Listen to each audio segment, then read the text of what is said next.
আল্লাহু আল্লাহু আল্লাহু আল্লাহ। আজকের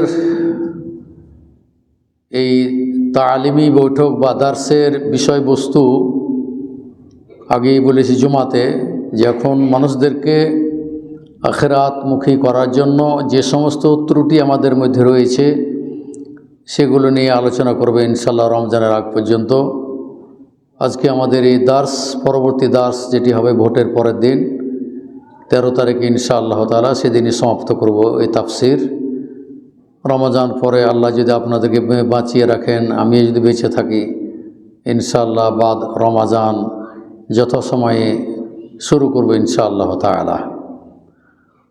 তো আপনারা জানেন যে এই বিষয়ের প্রতি আমাদের অনেক আলোচনা হয়েছে খুতবাতে, তাফসিরে, আপনারা ইউটিউবে অনেক বক্তব্য শুনেছেন। আপনাদেরকে শুধুমাত্র স্মরণ করিয়ে দেওয়া, ফাযাক্কির ফাইন্না যিকরা তানফাউল মুমিনিন, মুমিনদেরকে স্মরণ করিয়ে দাও, তাহলে এই স্মরণ করাটাই তাদের কাজে লাগবে। তা আপনাদেরকে শুধুমাত্র স্মরণ করিয়ে দেওয়া। আমরা 5 ওয়াক্ত সালাত আদায় করি, পরিবারকে সালাত আদায় করার জন্য উদ্বুদ্ধ করি এবং জোরপূর্বক বাচ্চাদেরকেও মসজিদ নিয়ে আসার আমরা চেষ্টা করি। এটি নির্দেশ আল্লাহ তাআলার। যেমন সূরা বাকারার 43 নম্বর আয়াত আল্লাহ তাআলা বলতেছেন, ও আকিমুস সালাহ, তোমরা সালাত কায়েম করো। আল্লাহর এটা নির্দেশ। সুতরাং আজকের বিষয় সেটি হলো যে সালাত আদায় না করলে জাহান্নামে যেতে হবে। এটা আমার কথা নয়, কার কথা? এটি মহান রব্বুল আলামিনের কথা। শুধু আপনাদেরকে অনুবাদ করে শুনিয়ে দেব, এটা আমার কথা নয়। সালাত বা নামাজ যেটা আমরা বলি, আদায় না করলে জাহান্নামে যেতে হবে। সূরা মুদ্দাসিরের 41 থেকে 44 নম্বর আয়াত পর্যন্ত আপনাদেরকে শোনাবো অনুবাদটা এবং আপনাদেরকে স্মরণ করিয়ে দেব।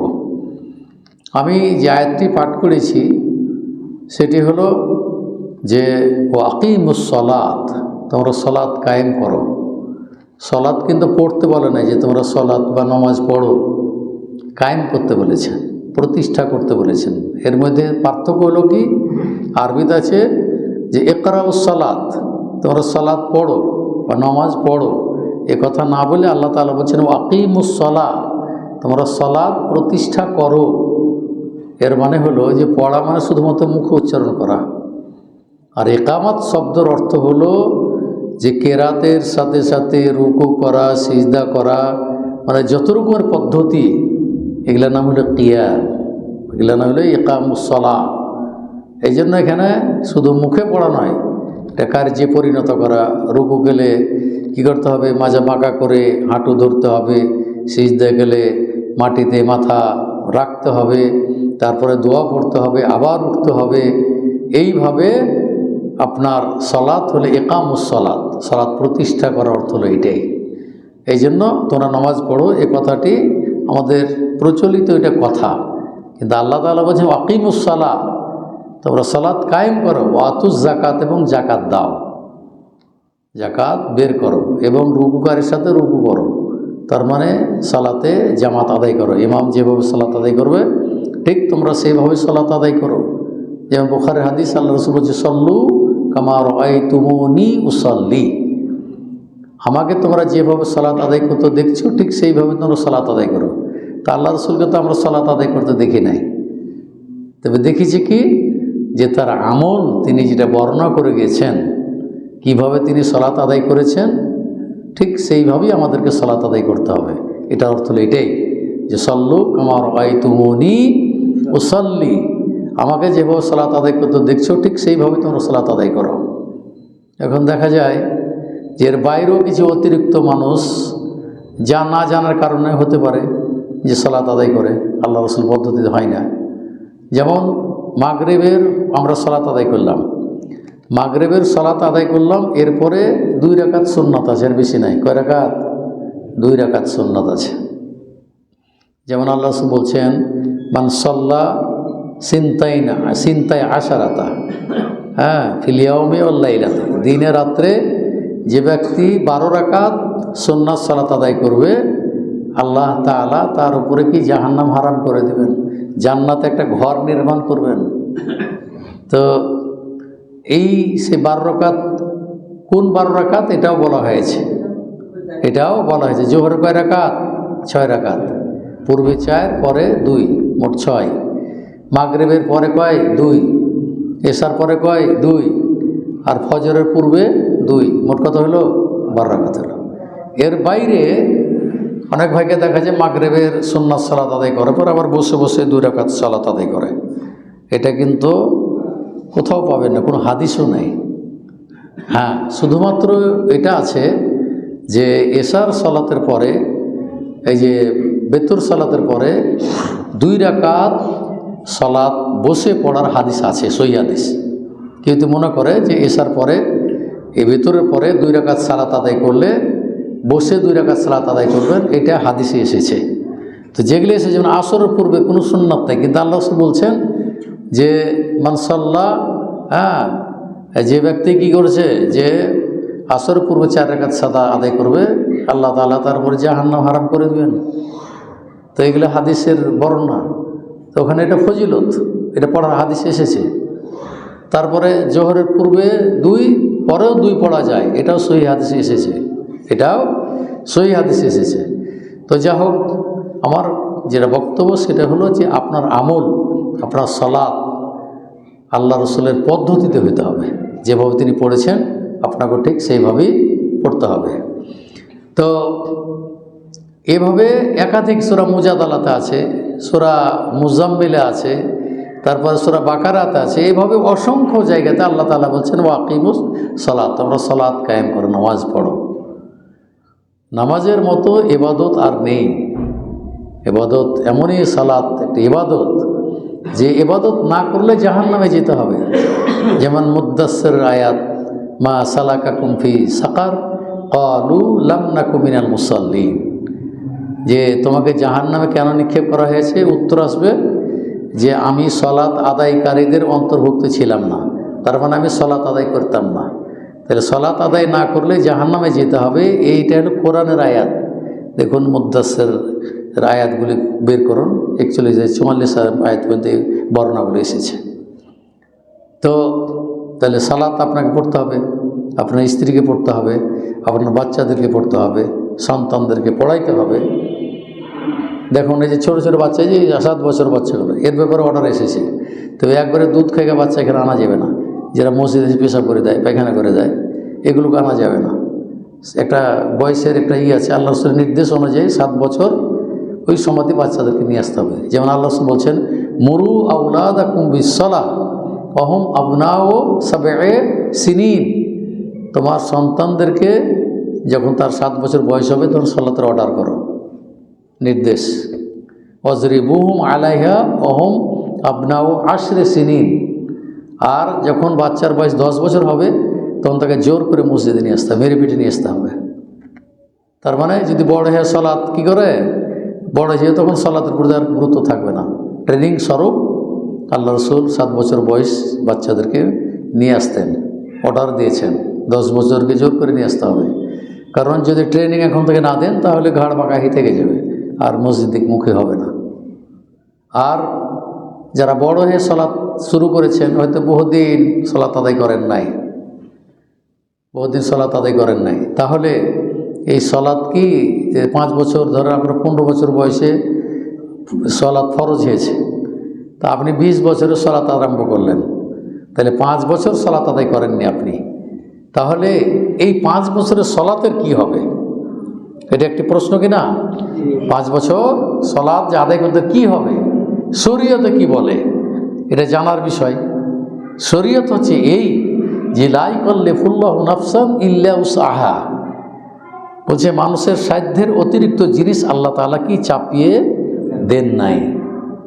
সুতরাং অতীতে সে সালাত আদায় করে নাই, এর জন্যই আমাদের দেশে কিছু প্রচলিত যে প্রথাগুলো চালু করেছে মানুষ, কাজাই উমরি বলে, মানে যে বয়সে সালাত ফরজ হয়েছিল সেই বয়সে সলাৎ আদায় না করলে ওই সলাৎগুলো 5 বছরের সলাৎ প্রত্যেক ওয়াক্তে ওয়াক্তে কী করতে হবে, তাকে পড়তে হবে।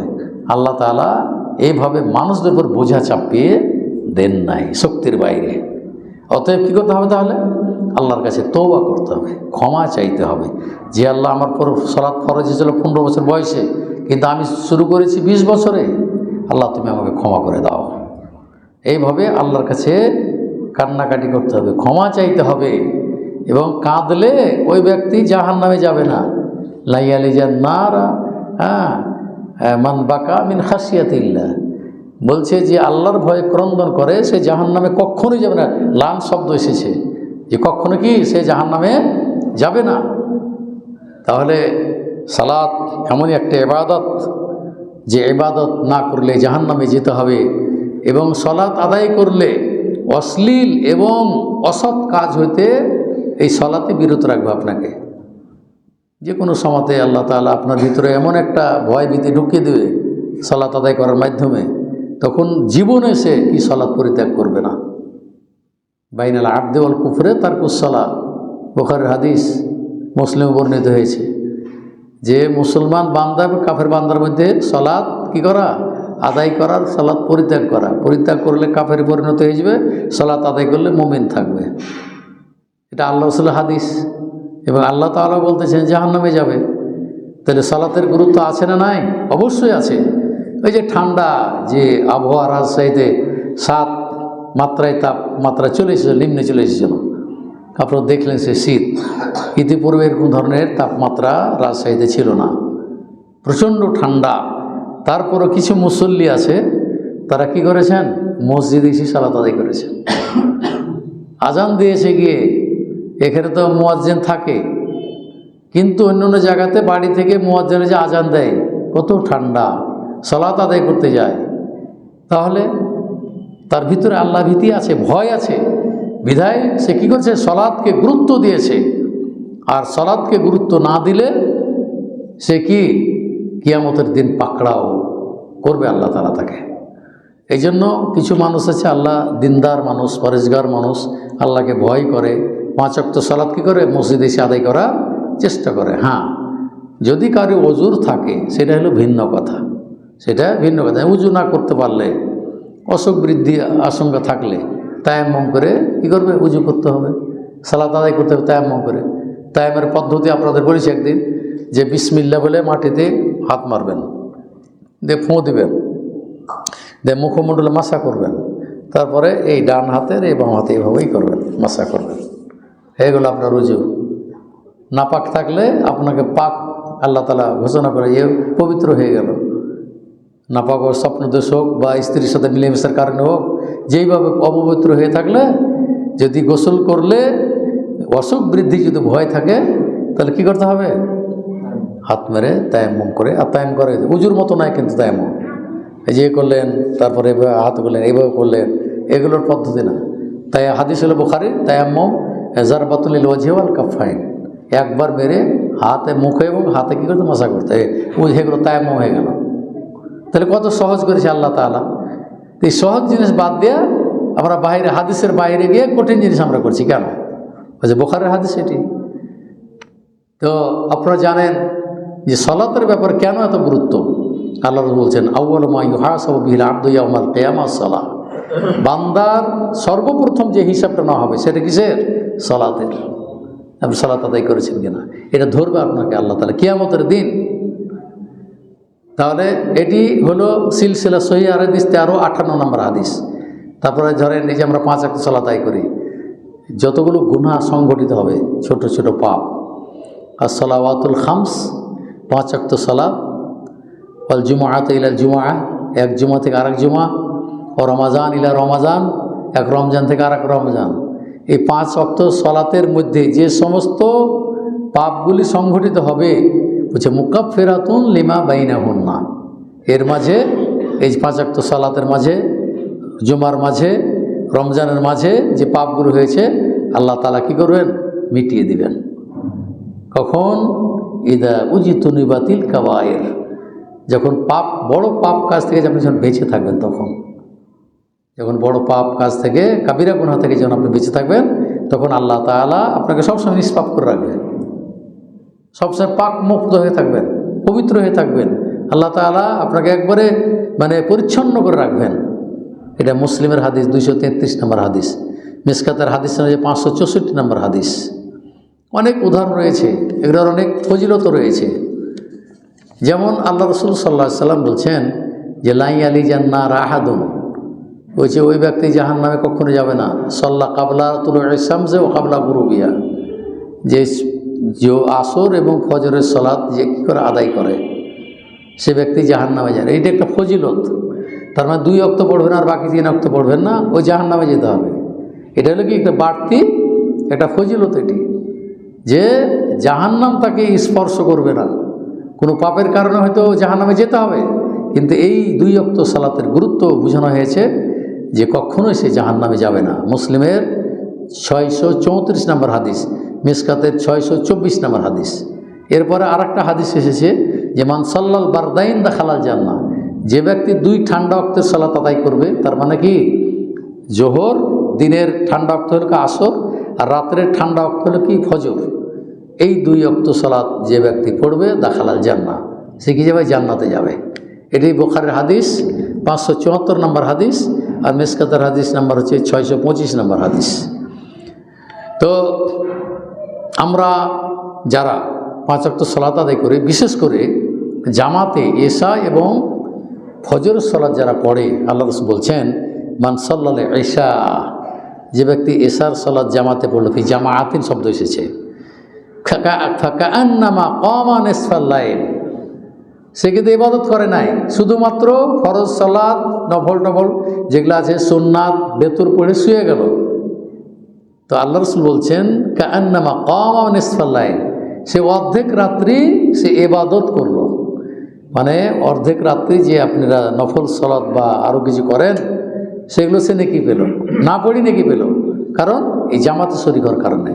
পক্ষান্তরে মান সাল্লা সুবহা, আর যে ব্যক্তি ফজরের সালাত আদায় করলো ফি জামাআতিন, জামাতে, ফাকাআন্নামা সাল্লাল লাইলা কুল্লাহু, তাহলে গেলে বাকি অর্ধেক রাত্রি সে কী করলো? নফল ইবাদতে কাটালো।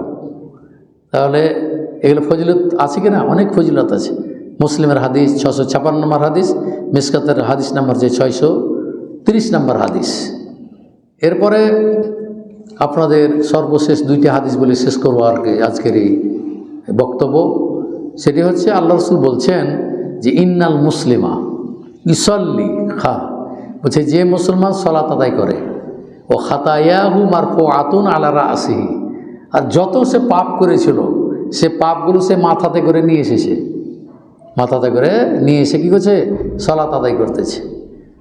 কুল্লামা সাজাদা, আর যখনই সিজদাতে যায়, বলছে তাহাত্তাত আনহু, বলছে তখন কি হলো? পাপগুলো ঝরে পড়ে যায়, মাথাতে চাপানো আছে, নিয়ে এসেছে পাপ সহ নামাজ পড়তে, ওই পাপগুলো কি হয়? যখন সিজদাতে যায় তখন পাপগুলো কি ঝরে পড়ে। তারপর যে কুল্লামা সাজাদা তাহাত্তাত আনহু ফায়াফরুগু মিন সালাতিহি, এইভাবে সালাত সমাপ্ত করলো, ওয়াকাদ তাহাত্তাত খাতায়াহু, আর যত পাপ ছিল সবগুলো কি হলো? ঝরে পড়ে গেল। সহি হাদিস দেখুন, সিলসিলা হাদিস সাহিহার 3402 নম্বর হাদিস। এভাবে অনেক ফজিলত রয়েছে। তাই আপনি নিজে, আপনার পরিবারকে, আপনার সন্তানদেরকে সালাতমুখী অবশ্যই আপনাকে করতে হবে, কারণ আপনি হচ্ছেন দায়িত্বশীল। কুল্লুকুম রাঈন ও কুল্লুকুম মাসউলুন আন রায়াতিহি, আপনি দায়িত্বশীল, দায়িত্ব সম্পর্কে কিয়ামতের দিন অবশ্যই আপনি জিজ্ঞাসিত হবেন। অতএব পরিবার সম্পর্কে আপনাকে জিজ্ঞেস করবে। আপনার সন্তানদেরকে নিয়ে আসুন, বোঝাবার চেষ্টা করুন। হয়তো বলছেন যে আমার কথা শুনছে না, বলতে থাকুন। যদি নাই মানে তাহলে ওকে আলাদা করে পৃথক করে দেন, আলাদা নিজের দায়িত্বে থাকবে। কিন্তু যদি ধরেন যে এখনও কর্মটর্ম করতে পারে নাই, এখন ওকে বাড়ি থেকে বের করা যাবে না, আলাদাও করা যাবে না, ওইভাবে রাখতে হবে, বুঝাইতে হবে। যখন সে কর্মশীল হয়ে যাবে, যখন নিজ দায়িত্ব যখন তার কাঁধে পড়বে, তখন তাকে আলাদা করে দিতে হবে এবং তার দায়িত্ব সে তার উপরে বর্তাবে, আপনার উপর বর্তাবে না। আপনার অধীনে যতক্ষণ থাকবে আপনাকে অবশ্যই তাকে সালাত আদায়ের ব্যাপারে আপনাকে চাপ সৃষ্টি করতে হবে। আল্লাহ তাআলা শক্তির বাইরে কিছু চাপিয়ে দেন নাই, অতএব আপনি চেষ্টা করবেন, চেষ্টাটার মধ্যেই আপনার সফলতা আছে। আল্লাহ তাআলা হয়তো আপনাকে ক্ষমা করে দেবেন, আল্লাহ তাআলা আপনাকে ক্ষমা করে দিতে পারেন।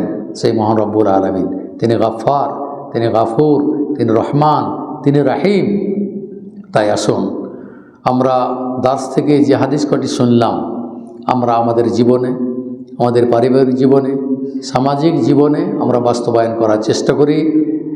তারপরে যে সমস্ত ভাইয়েরা সালাত আদায় করে না, আপনাকে অবশ্যই দায়ী, একজন আহ্বায়ক হিসাবে আপনাকে তাকে দাওয়াত দিতে হবে। মান দাল্লা আলা খাইরিন ফালাহু মিসলু আজরিহি, যে ব্যক্তি কাউকে কোনো ভালো কাজের আদেশ করে, ওই লোকটি যদি সে ভালো কাজটি সম্পাদন করে, তাহলে এই সম্পাদন করলে যে নেকিটা পাবে তার সমপরিমাণ আপনি নেকি পাবেন। ধরেন আপনি একটা লোককে সালাত আদায় করতে বললেন, সে সালাত আদায় করে না, তারপরে যখন সালাত আদায় করতে লাগলো, সালাত আদায় করে যে নেকিটা পাবে আপনিও তার সমপরিমাণ আল্লাহ তাআলা আপনাকে নেকি দিবেন। অতএব প্রত্যেকটা দায়ীর, প্রত্যেকটা মুসলমানদের উচিত যে আপনার বন্ধু যারা আছে এবং প্রতিবেশী যারা আছে, সালাতে ডাকবেন, সালাতের জন্য আপনারা আহ্বান করবেন। সৌদি আরবে আমরা যতদিন দেখেছি, এখনও কিছু সৌদি ছাত্ররা আছে, ফজরের সালাতে আজান হয়ে গেছে, তারপরে তারা সলা সলা সলা বলে আপনার করাঘাত করে দরজাতে, সালাতের টাইম হয়ে গেছে, চলো সালাত আদায় করতে চলো। এই ধরনের কিছু লোক আছে, তারা এটা করে। আমাদেরকেও তারা অনেক সময় ঘুম থেকে উঠাইতো, এই সলা সলা বলে, সলা মানে সালাত আদায় করা, নামাজ, তো বলে সলা ইয়াল্লাহ সলা, এইভাবেই তারা দরজাতে করাঘাত করে। তো এটি কিয়ামত পর্যন্ত অব্যাহত থাকবে এবং আমাদের মাঝে এমন একটি দল হবে যারা সর্বদাই মানুষদেরকে ভালো কাজের আদেশ দিবে, অন্যায় কাজ হতে বিরত রাখার চেষ্টা করবে।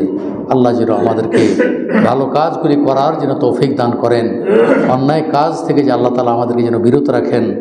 শক্তি অনুযায়ী আমরা আমাদের দিনী ভাইদেরকে আমরা দাওয়াতি কাজ আমরা আঞ্জাম দেব, তাদেরকে মসজিদমুখী করব, তাদেরকে আমরা ডাকবো। আল্লাহ যেন ওই সমস্ত ভাইদেরকে হিদায়াত দান করেন, তারা যেন আমাদের আহ্বানে, আমাদের ডাকে, আমাদের বক্তব্য শুনে তারাও যেন আল্লাহর পথে ফিরে আসে এবং আল্লাহর বিধিবিধান নিজে জীবনে, পারিবারিক জীবনে, সামাজিক জীবনে যেন বাস্তবায়ন করতে পারে। আল্লাহ তুমি আমাদেরকে সেই তৌফিক দান করো, আমিন। ওয়া আখিরু দাওয়ানা আনিল হামদুলিল্লাহি রাব্বিল আলামিন। আসসালামু আলাইকুম ওয়া রাহমাতুল্লাহি ওয়া বারাকাতুহু।